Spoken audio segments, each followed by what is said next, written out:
नमस्कार दोस्तों, आज मैं आपको शांता ग्रोवर द्वारा लिखित कहानी दिवाली की खुशी सुनाने जा रही हूँ। उस दिन सुबह सोनू की आंख बहुत जल्दी खुल गई। आज दिवाली जो थी, सोनू बोली, मम्मी मैं तो 500 रुपए वाली पटाखों की जो लड़ी आती है ना, वही लूँगी। मम्मी बोली, देखो बेटा, तुम्हारे मम्मी पापा की इतनी सामर्थ्य नहीं है कि तुम्हें इतने महंगे पटाखे खरीद कर दें। बच्चों को इस तरह के पटाखे छोड़ने भी नहीं चाहिए। मैं तुम्हें फुलझड़ी और छोटे छोटे पटाखे ले दूंगी जो तुम आराम से चला सको और जिसे चलाने में तुम्हें कोई नुकसान भी ना हो। सोनू को थोड़ा गुस्सा तो आया कि मम्मी मेरी बात मान नहीं रही, लेकिन अगले ही पल उसने सोचा मम्मी मेरी भलाई के लिए ही ऐसा कह रही होंगी। वह बोली, ठीक है मम्मी, जैसा आप कहेंगी मैं वैसा ही पटाखे ले लूँगी। पापा ने स्कूटर बाहर निकाला। सोनू और मम्मी पापा स्कूटर पर बैठकर बाजार की ओर चल पड़े। लेकिन यह क्या, सारा रास्ता बंद पड़ा है। सड़क के दोनों ओर पटाखों की दुकानें लगी हुई थीं, जिससे सारा ट्रैफिक जाम हो गया था। पापा बोले, चलो पीछे वाले रास्ते से निकलते हैं। पापा ने स्कूटर पिछले तंग रास्ते की तरफ मोड़ लिया। रास्ता तंग होने से स्कूटर धीरे धीरे आगे बढ़ रहा था। थोड़ी दूर जाने पर सोनू ने देखा कि रास्ता कुछ झोपड़ियों में से होकर निकल रहा है। हर झोपड़ी के बाहर बीमार से अपाहिज स्त्री पुरुष बैठे हुए हैं। उनके घावों पर मक्खियाँ भिनभिना रही थीं। उनसे पूछा, मम्मी ये कौन लोग हैं? मम्मी बोली, बेटा यह कोढ़ियों की बस्ती है। ये लोग अलग बस्ती बनाकर रहते हैं।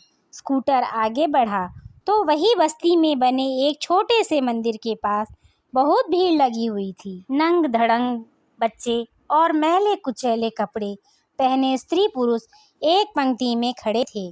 कोई भद्र महिला उन्हें खाना बांट रही थी।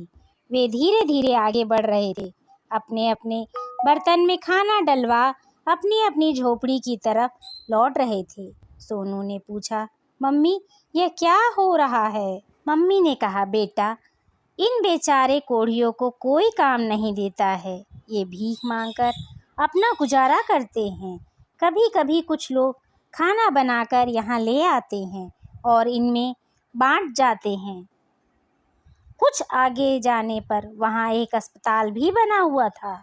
सोनू बोली, मम्मी क्या इनका यहाँ इलाज होता है? हाँ बेटा, सरकार ऐसी बस्तियों में एक दवाखाना भी खोल देती है, क्योंकि ऐसे रोगी यदि समय पर इलाज करवा लें तो बिल्कुल भले चंगे हो जाते हैं। बातें करते करते स्कूटर बाजार में पहुंच गया। बाजार में बहुत भीड़ थी। पापा बोले, आप लोग एक तरफ खड़े हो जाओ, मैं स्कूटर पार्क करके आता हूँ। सोनू और मम्मी एक तरफ खड़े हो गए। उनके पास एक फटा पुराना फ्रॉक पहने एक लड़की आई और गिड़गिड़ाते हुए उनसे पैसे मांगने लगी। मैं 2 दिन से भूखी हूँ, कुछ पैसे दे दो अम्मा, भगवान तुम्हारा भला करें। सोनू ने देखा वह लड़की भूखी लग रही है। उसकी आवाज़ भी उसका साथ नहीं दे रही है। वह बड़ी मुश्किल से बोल पा रही है। सोनू ने मम्मी की तरफ देखा। मम्मी अपने ख्यालों में खोई हुई थी। सोनू मम्मी का आंचल छूते हुए बोली, मम्मी आप प्लीज़ इसे कुछ पैसे दे दो, यह भूखी है। मम्मी एक पल चुप रही। मम्मी को चुप देखकर सोनू बोली, मम्मी आप जो पैसे मेरे पटाखों के लिए खर्च करने वाली हैं, वह पैसे इसे दे दो। सोनू खुद को रोक न पाई। उसने पूछा, तुम्हारे मम्मी पापा कहाँ हैं? लड़की बोली, मेरे पिता नहीं हैं, केवल माँ है और उन्हें कुष्ठ रोग है। उनकी बीमारी काफ़ी बढ़ गई है, इसलिए अपना और उनका पेट मुझे ही भरना होता है। मम्मी बोली, लेकिन आज तो तुम्हारी बस्ती में खाना बँट रहा था, तुमने नहीं लिया क्या?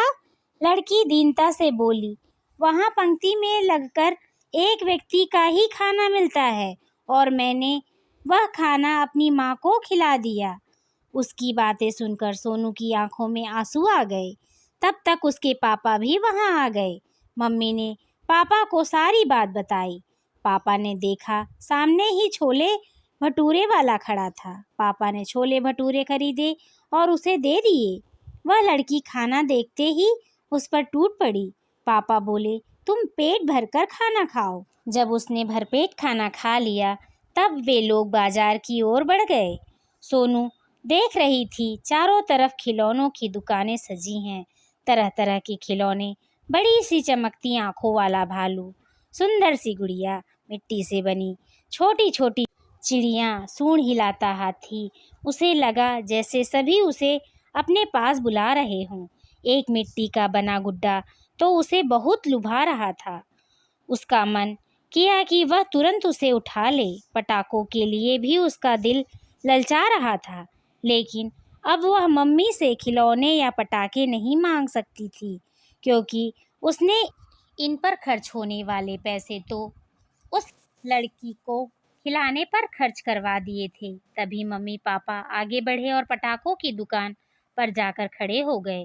पापा जब पटाखे खरीदने लगे तो एकदम सोनू बोल पड़ी, पापा आप मेरे लिए पटाखे मत खरीदो।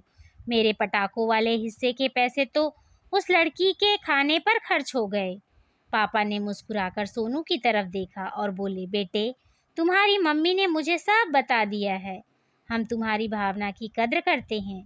तुम्हारी इसी भावना के कारण न केवल तुम्हें फुलझड़ियाँ दिलवाएंगे, बल्कि तुम्हें तुम्हारा मनपसंद खिलौना भी दिलवाएंगे।